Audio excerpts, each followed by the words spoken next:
За ганган подкаст ээлж дугаар хэлж байна. Өнөөдөр ганцлаг бид хоёр та бүхэнтэйгээ уулзаад их баяртай байна. За ярих гол сэдв маань бол Аргентины тухай ярих гэж байна. Та бүхэн энэ Миле гэж хүний тухай бүгдээрээ сонссон тийм. Дэлхийд даяар ингээд рокстар мэт гарч ирсэн либертар онлын төлөөлөгч.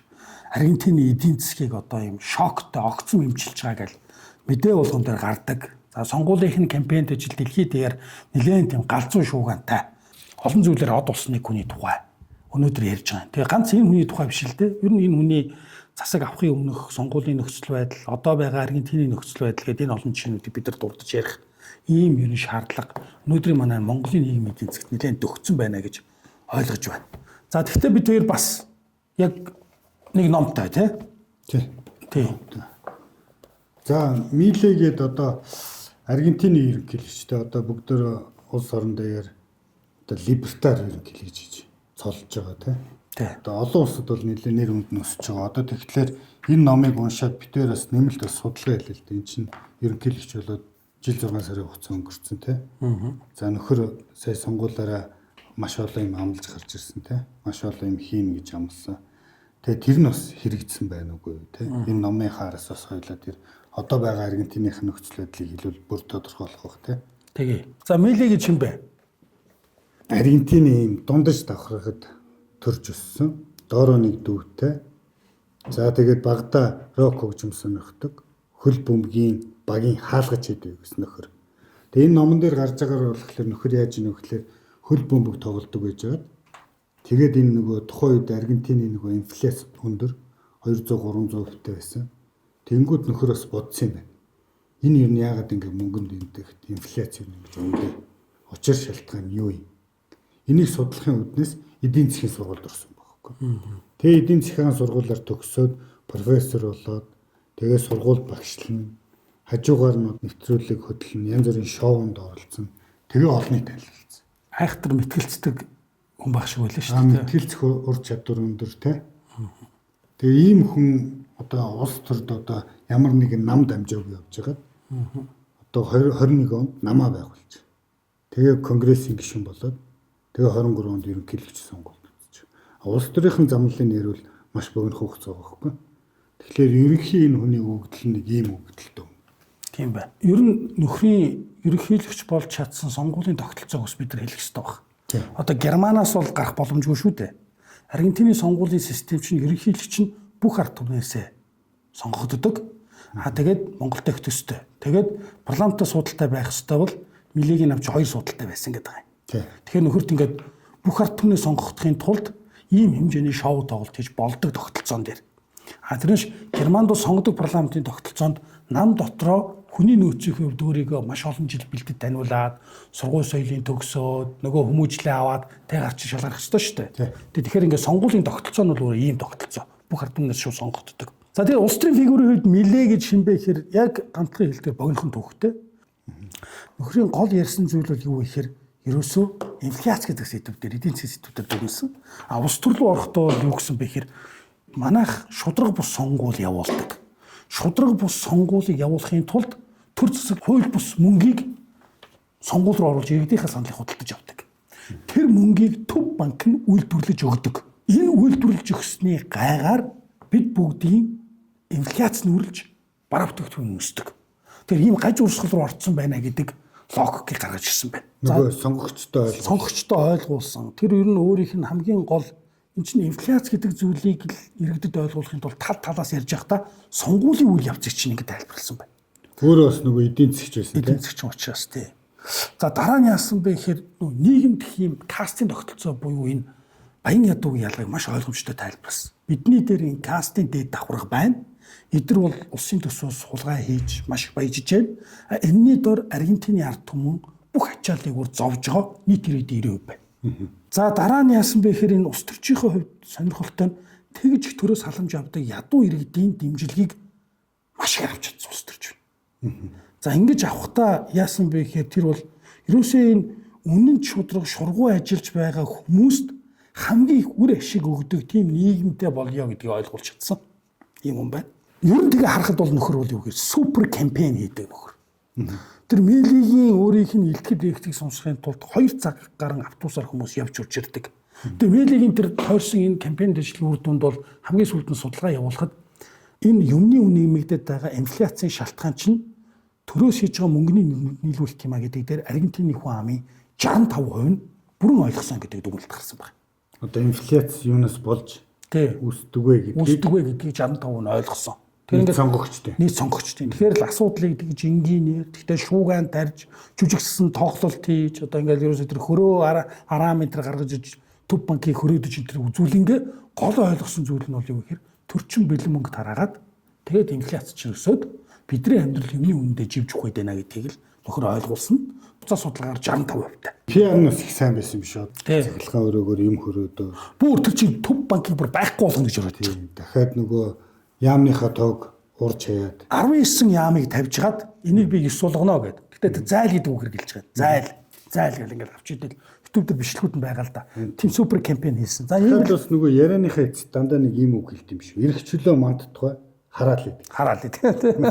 Тэнгүүт нь иргэднээс нь 3 удаа үгэлдэг гэдэг байгаа. Тэгэхээр нэг тийм жоохон гаждуу те. Гаждуу. Тийм. Тэгэхдээ түүнийг нь бол ард иргэд нь бол юунд их баярлж хүлээж авсан бэ гэхээр үнэн байгаагаар жүжиглээгөө. Бид нар тийм үннийг л мэдмээр байна. Яагаад бидний амьдралд ордоод байгааг. Тэр энэ хүн бол шударгаар халуун сэдвүүдийг шууд барьж авч ярьдаг гэж л хэлсэн юм байна. Энэ хүн ер нь яаж сонгогдоод байгаа гэсэн. Аргентиных нөхцөл байдал ямар вэ те? Мели ийм кампайнаар Германд гарч чадах юм уу? Англид гарч чадах юм уу? Монгол жишээлбэл гарч Хятадд Монгол гарч чадах юм уу гэхээр мэдээж үгүй. Гол асуудал нь юу вэ гэхээр Мелигийн дүрийг бий болгох улс төрийн зах зээлийн эрэлт бий болсон байгаа. За энийг хоёулаа хоёр хэсэгт хувагаад тайлбарлах уу. За чи нэг нийгмийн эдийн засгийн яриад. Би дараа нь улс төрийн хэлэх гээд үзье. За одоо ингээд нөгөө статистик тоонууд харахаар ерөөс ийм байна л да. Аргентин 2023 онд одоо нөхрийг ерөнхийлөгч болгож байхад одоо инфляцийн жишээлбэл 143 гэж байгаа байхгүй. Инфляц. Монголч одоо 9 болохоор бид нар чинь инфляц өндөр байна гэж ярьдаг шүү дээ. Тэгэхээр одоо тухайн үед Мэлиг ерөнхийлөгчийн сонгуульд үзэж явах 143 инфляц. Тэр инфляцаас өөр сэдв ярихаас өөр аргагүй байсан. Ерөөсөө үндсэн сэдв нь инфляц л юм. Тийм байна. За хоёрт нь энэ төсвийн алдагдал бол хоёул одоо ганган дээр бас нийлээ ярьсан шүү дээ. Төсвийн алдагдал нь дотоодын нийт бүтээгдэхүүний 15. Тэгэхээр Аргентин ч өөрөө том эдийн засаг шүү дээ тийм. Тэрний 15% гэхээр төсвийн алдагдал нь за инфляцтай, төсвийн алдагдaltaй. За тэр гуравт нь одоо нөгөө ядуу нэн ядуу гэдэг тоо байдаг шүү дээ. Тийм. Нийт хүн амынхан 40% нь ядуу. 9% нь нэн ядуу. Тэгэхээр баг 50% нь ингээд ядуу ангилт орсон. Тэгэхээр нөгөө Миличийн кампань хийгээд өрсөлдөхөд бас тухайн үеийнх нь Аргентины нөхцөл байдал нь иймэрхүү байсан биз дээ. Нэг юм эдийн засгийнх нь. Яг хөө сайн 3 тоол хэллээ л дээ. Тэгэхээр ерөнхийдөө ядуу те ус төрчдөөс өөдцэн тэгээд ингэсэн ашны уналттай. Нөө Мэлиг ялахын тулд нөө эрх барьж байгаа нам чинь бүр их мөнгө тараагаад дотоодын тэхтүүнийхээ 13%-тэй тэнцэх хэмжээний бэлэн мөнгийг сонгуульдаа зариулж халамж болгож ингээд тарааж гисэн. Тэнгүүт нөө инфляцаа ярьж яхад нь инфляц нь ингээд нүдэн дээр 143-аас 200% руу ингээд даваа яваад гисэн. Улс төрийн нөхцөл байдлын хувьд бол их тодорхой юм байна. Аргентины үзэл суртал гэдэг автарки гэдэг байгаа байхгүй юу? Тэр нь ямар үзэл сурталтай байсан бэ гэхээр ерөөсөө баялагийг дахин хуваарлах гэдэг юм ярьдаг. За иргэд ядуу байна. Баялагийг дахин хуваарлана. Баялагийг дахин хуваарлахын тулд баялагын сан байх болно. Тэр нэг Перон гэдэг нөхрийн нэр аягүй их гараад байгаа үз. Тэр Перон гэдэг тэр чинь бүр ингээ хөдөлмөрийн сайдын хуваар сан байгуулаад хоёр дахь ихнэр нь гэдэг байгаа шүү дээ. Хоёр дахь ихнэр нь Эвагийн буюу энэ Аргентины ард түмний сан гэж сан байгуулсан. Эхнэрийнхээ нэр дээр. Эхнэрийнхээ нэр дээр. Тэр чинь одоо юу гэсэн үг вэ гэвэл манай энэ оюун эрдэнэ үндсийн баялагын сан гэдэг шүү дээ. Яг л тэрнтэй ялгаа байхгүй. Сангаар цуглуулаад нийгмийн баялагийг тэг шуурлнаа. Тэгэл сангаар дамжуу та бүхэн одоо мөнгө авна гэдэг улс төрийг сүүлийн хэдэн 10 жил хийгээд тэрүүгээр бол улс орон явдгүй юм байна гэдэг дээр бүгд ингэ эвлэгдсэн байсан л юм байлээ л дээ. За хоёр дахь гол улс төрийн нөхцөл байдал гэдэг байгаа байхгүй эдийн засгийн биш. Сангаас гадна төрийн төсвөөс тендер авч санхүүждэг төртөөс үлбэлцсэн компаниуд. Тэр нийгмийн баялагын үр шимийг аваад зовлон зүтгүүрийн ард иргэд нь үүрдэг юм соёл тогтцсон. Тэгэл ер нь бизнес амжилт болъё гэвэл тэгэл төрөөс очиж тендер авдаг. Тэгээ чи тэр ганган подкаст дээр хэлжсэн шүү дээ. Эрх баригч Монгол ардын нам 2016 онд засаг авахад төрөөс тендер авдаг 1000 компани байсан бол өнөөдөр 5000 голцоо 5 дахин өссөн гэж. Тэр нэг ийм л нөхцөл өссөн нөхцөл байдал байсан байна. Одоо ер нь манайх ер нь тоо утгагүй наад зөвлөөч л яваад байна гэсэн. Бид нар энэ зүг рүү яваад л юм л гэсэн үг. Тэгээд тэнд очиод нөгөө ард иргэд нь итгэхээ байсан биш. Итгэхээ байсан. Тэгээд энийг яриад исэн чинь яасан бэ гэхээр Милигийн хамгийн гол сонгуулийн дэмжигчт нь ёс танд залуу хэсэг. Тэр яг нөгөө ковид үеэр нөхөр нэвтрүүлэг хөтэлдэг байж байгаа тийм.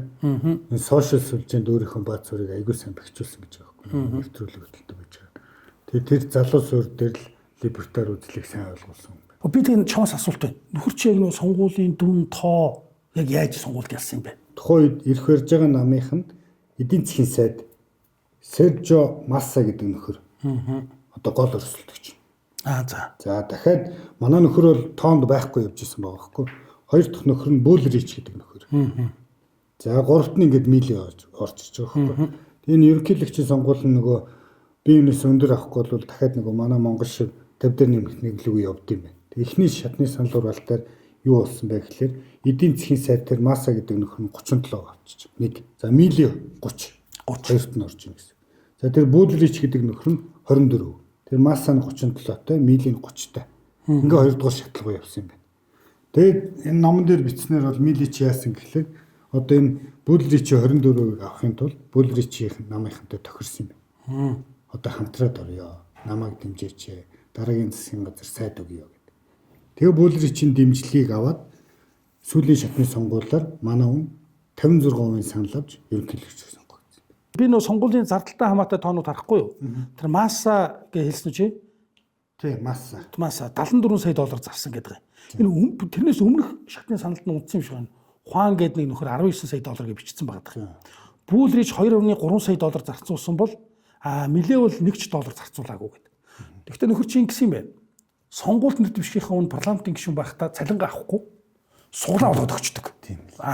Тэр суглаанд нэг баг цалин мөртлөнгөө асар хүн ингээ ордог 20 сая мөн суглаанд нь ордог нэг аргатай. Хоёрдугаар шатндаа хүрээд ирэхээр нөхөр Булричи зарцуулсан 2.3 сая саналыг бас авцсан биз дээ. Зарцуулсан мөнгөнийхэн саналыг. Тэгээд тэр дараа нь ерөнхийлөгч болоод Булричига одоо тэднийхээ намыг өрөөд засагт авсан байгаа байхгүй. За ингээд сонгуул болоод манай Мили одоо номын маань тий гол баатар маань одоо ерөнхийлөгч болчихлоо. Ерөнхийлөгч болоод ямар үр дүнд хүрвэ тий. За нөхөр бол нөгөө сонгуулиар айгүй тийм том юм амлсан тий. За 24 онд одоо жишээлбэл тэр Аргентин улсад ямар өөрчлөлтүүд гарваа гэж. За хамгийн ихний өөрчлөлт нь Төв банкны алдагдлыг бууруулсан байна. Одоо нөгөө цахилгаан хөрөөгөөр хөрөөдөг байх нь шүү дээ. Тийм байна. Алдагдлыг бууруулсан байна. За 24 онд дахиад 120 жилд анх удаага хугацаа итэрсэн өр зээлгөө гарсан гэж. Одоо Аргентин улс. Тэгээд төсөв нэмэгтэй гарсан гэсэн. Ашигтай. Тэгэхээр төсвөө тултал тансан байна тий. Тултал тансан байна гэсэн. За тэр тултал танахын хувьд юу хийсэн бэ гэсэн чинь төрийн албаагчдынхаа тог 40,000 гарц үлдсэн. Том тоо байна. Засгийн газрын харьяа 200 байгууллагыг татан болгосон гэж. Тэгэхээр нөхөр одоо гараад эрс шийдвэрүүдийг хийсэн байна тийм байна. Дахиад дээрэс нөгөө тухайн үед 16 ямт байж байгаад 8 ямт болгож байгаа. Тэгэхээр Аргентин гэдэг чинь өөрөө том эдийн засгтай. Дахиад дээрэс нь 46 сая хүн амт. Латин Америкийн том орн байгаа. Тэгэхээр одоо сонгогдсон улс төрч амлснаа хэрхэн яаж биелүүлсэн энд тоогоор.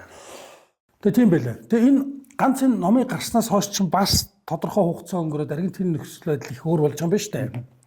Одоо ингээд шууд шокийн огцом эмчилгээ хийсэн. Энэ Милигийн эмчилгээ зөв. Гэхдээ нөгөө хэдэн 10 жилээр халамж аваа сурчсан халагдсан төрийн албаа хаагч халамжийн ангийнхан за ингээл үнгүү боловсролын тогтолцооноос гарсан хүмүүсийн бухимдал яг одоо Аргентинд бас нөгөө талдаа буцалж байгаа юм байна. Тийм. Бизнес эрхлэгч, оюутан, тэтгэврийн хөш.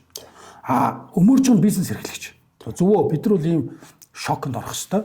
За тэгээд эндээс ингээ ирүүлж явах хэвээр. Гэтэл нөгөө настай хүн бол яаж юм гэхээр нөгөө халамж тэтгэвэр байхгүй болсон. Энэ одоо улс баларж байна, би баларж байна гэдэг. Нэмэхгүй байна тийм. Нэмэхгүй байна гэдэг. Оюутан бол юу гэсэн бэ гэхээр нөгөө боловсролын тогтолцооныхын төсвийг танаа хийсэн юм уу та тийм. Тэгэхээр бид нар чинь бол боловсролын төсвчтэй үнэгүй байсан. Тэгээ энэ их хүнд байна. Тийм учраас би одоо Милигийн эсрэг жагсаал дээр байнга очиж байгаа гэдэг. Тэгээ би бол ингэж л бодсон. Ингээд айгүй их илүүдэлчтэй хүн байжгаад огцом хоол ахсан. Зөв. Гэхдээ яаж юм хэрэг нөгөө муу юм тассан бие организм буцаагаад асар ихээр нэгчэнтэй нөгөөдгөө кологоо уумаар байна, бүргэрээ идмээр байна, пиццагаа идмээр байна гэдэг. Халамж авмаар байна гэдэг. За энэ ийм савлгаан дээр тэгэхээр Одоо бол Мели сонгуулийн ялахын өмнөх ялагдлын чаленж буюу сорилтон дээр байсан бол одоо түүнээсээ том сорилтон дээр очсон. Тэр нь бол юу гэхээр тэр нийгмийн гомдогч гэсэг халамж авдаг хүмүүс юм. За одоо тэгэл энийг давж чадах уу чадахгүй юу гэдэг чинь дараагийн дүр зургаас л харагдана л да. Энэ жил дараа жил. Тэгээ одоо ер нь нөхцөл байдал нөхөр чи одоо ингээд ерөнхийлөгч болоод тэрнээс хойш ингээд жил 6 сар өнгөрч. За инфляц барьж чадсан уу? Барьж чадсан. Нөгөө засгийн газрынхаа зардлуудыг буулгасан уу? Буулгасан. Хоронтойгоо багасгасан уу? Багасгасан. Яамда цөөсөн үү? Цөөсөн тий. Халамжаа тансан уу? Тансан. Тэнгүүт нөгөө сөрөг үр дагавар нь яаж гарч ийн гэхээр эдийн засаг чинь агшаад эхэлж байна. Одоо яг одоо сорилтно. Зөв. Эдийн засаг агшаад эдийн засгийн өсөлт чинь байхгүй болж байна гэсэн үг. За хоёр дахь том сорилт нь ажилгүйдлийн төвшин гэж. За тэнгууд эдийн засаг чинь агшаад ирдэг, ажилгүйдэл чинь нэмэгдчихлээр одоо нөгөө чигсаал цуглаан хийх таатай өрсөйг бэлдээд өгсөн. Одоо тэгэхээр ерөөсөө л 7 хоног болго одоо чигсаал гарч ийн гэж. Тэтгэврийн нэмүүлээ те, цалингаа нэмүүлээ гэдэг. Ялангуяа тэр төртэй холбоотой. Хувийн хвшлийнхний цалин мөнгө бол нэмэгдсэн гэдэг үг эсэргээр. Нөгөө төрийг чинь нэмэхгүй байгаа даа шүү дээ. Хатуу бодлого бариад. Тэнгүүт ингээд нөгөө төртэй холбоотой юмнууд нь эсэргүүцэж эхэлж байна. Одоо энэ юу судалгаагаар яаж ийн вөхлөөр 20 нөхөрчин бол анх 23 оны 12 сард ерөнхийлөгчөөр сонгогдоход 50% дэмжлэгтэй байсан гэж. Одоо тэгээ 25 оны 3 сарын судалгаагаар Милийн дэмжлэг 41.8 болж буусан. Тийм 10 алдсан. Тийм. Эсэргүүцэл хатуу эсэргүүцэл нь 47.5 болсон гэсэн. Тэгэхээр одоо ингээд Мили чинь те айгүй том зоригтой реформын шинжилүүд хийсэн байна. Үр дүнд нь одоо жинхэнэ нөгөө юу сорилт нь ирж байна. Би харин одоо наадахыг чинь бас харчаад тийм л бодол төрж илээ. Одоо Милигийн реформыг дэмжиж байгаа хувийн хувьд Маргарет Тэтчер гарчаад хамгийн сүүлд нь хүүхдийн сүүг нь хүртэл англичууд дөхөө болцсон. Хүүхдийн сүүний хулгайч гэдэг нэртэй болсон шүү дээ. Тэр одоо тэгээд тэрүүгээрээ Британий эдийн засгийг аварсан. Тэрнтэй адилхан юуны Аргентины эдийн засгийг аврах хинээс өөр ирж ирэхтэй алхам бас байхгүй байхаа л гэж бодож байна. Гэтэ яг хитрхи их шоктой байна тий. За одоо энэ эдийн засаг нийгмийн талаас юм байна. Дахиад нөгөө Милигээс өмнө одоо энэ Аргентин улс чинь геополитикийн хувьд ямар бодлого байдаг? Олон улсын хувьд тий. Ямар бодлого барьдаг байсан байга харахад Хятадтай орох. Оростой орох. За тэр Латин Америктэй тэр тоталитар дэглэмтэй улсуудтай орох холбоотой шахав. За бүр Хятадын нэг бус нэг зам гэдэг одоо хөтөлбөр байгаа шүү. Тэнд бүр нэгдсэн. Тэгээ Хятадаас одоо дэд бүтцийн санхүүжилтүүдийг аягүй авсан байна. Тэгэхээр одоо Милигийн өмнөх Аргентин бол те өөр төл дээр хамтарч исэн биз дээ. Оростой орхон, Хятадтай орхон. Мили гарч ирээд анхныхаа гадаад альчлалыг Америкт хийсэн. Тэгээ одоо сонгуулиор хүртэл ярьдаг байсан гэж байна шүү дээ. Песого болий долларлоо шилжиж. Тэгэхээр одоо тэр Аргентин улсад тэр дотоод нөхцөл байдлаас гадна олон улс геополитикийн бас аюул том сонголт юм. Нэг туйлаас нөгөө туйл руу сонголт хийсэн байна. Тийм. Зүүнээс баруун. Тийм байна. Тэгэхээр одоо барууны орнуудын дэмжлэг те ямар авах вэ? Хөрөнгө оруулалтууд нь яах вэ? Тэгээ тэрнээсээ шалтгаалаад энэ Аргентин улсын цаашдын хувь зүй шийдэгдэх болов. Олон улсын валютын сантай эдгээр хөтөлбөртэй байсан юм байна. Тэгээ нөгөөх нь байнга хугацаа итэрдэг. Тэгээ муу зээлтэй, хүүн байнга өндөр. Тэгээ одоо нөгөө барууны орнуудтай харилцаад эхлэхээр олон улсын валютын сантай шинэ хөтөлбөр яагаад өмнөх жилүүдэд болоод хүүн буураад зардал нь буурж байгаа гэж байгаа байхгүй. Тэгэхээр одоо тэр улсын хувьд бол өөрсдөө сонголтоо хийж ийнэ л гэсэн үг тийм. Аль улстайгаа айлнтай харьцаад алиас нь зээл авах уу цаашдаа явах уу гэдэг. Тийм үл юм байна. Тэг яг одоо ингээд нөгөө геополитикийн гео гэдэг үгчээр газар зүйн гэсэн үг болохоор тэр газар зүйн байршил улс орн болгонд өөр тийм. Одоо манай монголчин бол Орос Хятадын хоёр хөрштэй далаад гарцгүй орны хувьд бол 3 дахь орны санхүүжилт, бизнес, дипломат холбоо гэдэг бол ерөөсөө амин чухал хэрэгцээ шүү дээ. Тэгжэл бид нар балансыг барьна гэдэг. Аргентины хувьд бол далаад гарцтай Латин Америк орн сонголтууд нь бас тийм байж болдог л баг л та тийм. Тэгээ нөгөө Аргентин ч өөрөө юугаар юу юм бэ? Одоо нөгөө батарейны гол их усүр бол одоо литэ шүү дээ. Литээр их баялаг бас гинэ. Тэгэхээр нөгөө томчуудын хараанд орд юм байна. Дахиад нөгөө замрын хийгээрээ дэлхийд нөөцөөр 2 дүйдэг болсон. Зөв. Тэгэхээр ингээд нөгөө геополитикийн хувьд ч гэсэн бас Аргентин чухал тийм байна. Одоо бид нар Монголд байж байгаа Милиг яриа сууж шүү дээ. Номын орчуулаад энэ нөхөр юу нь юу хийч вэ гэдэг. Би бас энэ номыг уншаад байж хахад бас нэг ийм мэдрэмжүүд төрсөн. энэ нийлийн нэг зүйл дээр бол их сайн үр дүнд хүрсэн байна. Тэр нь юу вэ гэхээр ийм харанхуй байсан сонгогчдыг нөхөр маш тодорхой сэдвээр мэдлэгжүүлж чадсан байна. Зөвхөн мэдээлж үжиж. Одоо ерөөсөө энэ мейлигийн ачаар штэ Аргентины иргэд татвар, төр, төсвийн алдагдал, инфляц, тэгээд прогрессив гэдэг ингээд гол ойлголтуудыг бүгд ингээд ойлгодог болсон. Тэднийг хардаг болсон. Гэтэл яг нөгөө талд нь манай Монголд яаж юм хэр штэ. Манай Монгол чинь ерөнхий сайдаас ерөнхий сайдын ажлыг биш. Ерөнхий сайд чих гоё хариулдаг байхгүй манайд. Юм нэмэгдээд байна. Геополитикийн нөхцөл байдал. Авилгал ихсээд байна гэхээр хил дамнсан бүлэглэл. Тэ? Дандаа буруу газраас буруу байна. Шин үнэнчээр тэнд байгаа үл үзэгдэх дайсантай баатарлагаар одоо бүр энэ дэр бичсэн байгаа байхгүй. Сүүлдээ нөгөө популизм шиг хэтрээд цагаан морьтой баатар болж өрдгий шүү гэж. Тэгээд сонгуулийн сурталчилгаа болоод ирэхээр нөгөө ерөнхий сайдаас ингээд Аргентинд бол эрүүл асуултууд асууж эхэлсэн байна. Эдийн засгийн өсөлт, ажлын байр, инфляц, юмны үн.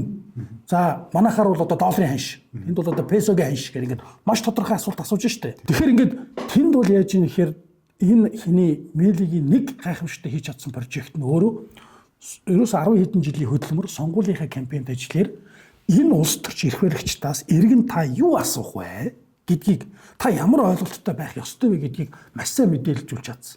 За одоо тэгээд наад энэ мейлигийн чинь хийсэн юм байгаа хөөе. Одоо нөгөө соёлын дайн гэж яриад өөрөө бол соёлын дайн гэдэг энэ дээр нэг бүлэг билээ. Хамгийн гол хийсэн нь сонгогчдын боловсролыг л дэвшлүүлж байна. Одоо чи өтер чи ингээ ганган подкаст гэж яриад улсын төсөв, нийслэлийн төсөвтэй сонгуул, орон нутгийн сонгуул юу болов, инфляц яав, тэ мөнгөний ханш яав гэд энэ хийгээд байгаа юм чи ерөөсөө л энэ сонгогчдын боловсролыг дэвшлүүлэх зорилготой.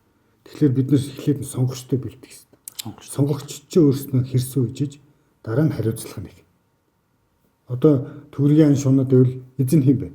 Тодорхой юм тийм. Бүлэглэл биш байна тийм үү? Тэг бүлэглэл ерөнхий сайд. Тэр хүмүүсээс яг нэг хэвээр. Дахиад дээрэс нь энэ нөхөр бол одоо ингээд яг номын дуустал өнсөөний үед бол амлсан амлалтуудаа хэрэгжүүлж байгаа хөөхгүй. Одоо 16 яамтай гэж жишээлбэл 8 яамтай болсон биш. Сонгуулийн 9 яамтай. 9 яамтай. Тэгэхэд манайх ч одоо сая сонгуулийн өмнө хийдэглээ одоо 23 яамтай. Зарим нь бүр баг яамгүй сайд. Тэгвэл бүх намын амлалт нь яамдын дог буруутна гэсэн. Тийм. Нэг ингээд яамаа чадж ин нөхөр. Дахиад төрийн албаагчтай буулгана гэж шүү дээ. 40 мянган төрийн албаагч цомгогдсон биш. Манайх эсрэгээр нэмцэн. За нөгөө одоо бид нарс ярьдэн шүү дээ. Хөвчлөний төрийн хөвчлөний. Засгийн газрын харьяа 200 байгууллага татан болгоцсон нөхөр болгоцсон. Манайх 200 орчим төрийн өмчт компани нэмээд үржигдээд манайс татан болгодог юм. 4-5 байх юм бол нийлүүлээд нэг компани болгоч. Тэрэн дээр бол классик. Тэгээд төрийн албаагчийнхаа тоог нэмж байгаа шалтгаан хамтарсан цагт орсон ардчилсан намл гэж хэлж яадаг. Тэгэл нөгөө хэдэн бас тэгэл ажилгуурдаа явж яадаг. Тэгэхээр энэ цаашдаа яа дуусах юм мэдэхгүй л дээ. Ерөнхийлөгчийн бүр ирэхэн дуусаад Аргентин улс ямар болох нь те. Тэрийг бас сайн хармаар юм байна. Ер нь бол улс төрч бол амлсан бол хэрэгжүүлдэг л байх хэрэгтэй. Энэ нөхөр бол ингээд саналаа аваад сонгогдсон л бол. Тий. Хэрэгжүүлсэн бодтой үр дүн гарсан биш. Инфляц барьсан. Тий. Тэгээ тэрнийхээ үр дүнд хараалгуулж байна. Богино хугацаанд одоохондоо жоохон зовиртой байх шиг байна тий. Урт хугацаанд бол би бол илаашах болов гэж найдаж шүү дээ. Сая чамайг соёлын дан гэлсэн чинь тэр соёлын дантай хэсгийг би айгүй шинтэн уншлаа. Тэгээ тэндээс надад нэг юм хэрдхийс нэг юм бодол орж ирсэн. Тэн дээр ингэж байгаа байхгүй юу? Соёлын дайндаа энэ зүүнний үзэл тэгээ энэ хуучин социалист бүтэц бүхий намууд манай Монгол ардын намыг яг давхар хэлж байгаа. Ямар арга хэрэгэлдэг вэ гэхээр эхлээд тэд нар юу яадаг вэ гэхээр ерөөсөө эдийн засгийн сэдвийг ярихгүй эсвэргээр улс төрийн дайсны тухай ярьдаг гэдэг байхгүй. Эсвэл улс төрийн дайсан, ангийн дайсан гэдэг шиг. Тэгээд зүүнтнүүд ерөөсөө зүүнтнүүд улс төрийн дайсан гэв. Тэгээд нийгмээс яаж хийж гад дарлагч анги гэдэг дайсан болдог гэдэг. Хин бүүм гэдэг ямар нэгэн компани юу дөржөө багт олцдог. Одоо манайх ч олцсон. Олцсон. Манайх ч олцсон тэрийг заадаг. За хоёрдугаарт яадаг вэ гэхээр тийм учраас зах зээлийн систем биш төрийн зохицуулалт аварна гэдэг номлолоо хэрэгжүүлж эхэлдэг. За гуравдугаарх нь яадаг вэ гэхээр хувийн өмчөөсөө том улсын өмчийг бүрдүүлдэг. Алхмууд нь. Тэгээ соёлын дайны үргэлжлэл.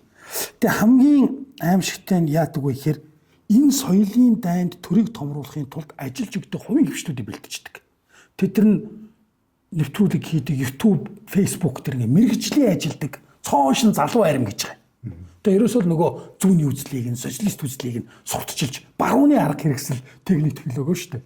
Тим компаниуд найруулагч, тэгээ зохиол, монтаж, нэвтрүүлэг тэгээ амар болчдөг гэж байгаа. За тэгэхээр популизм дээр бол социализмыг барахгүй нь шүү дээ, ардчил бол.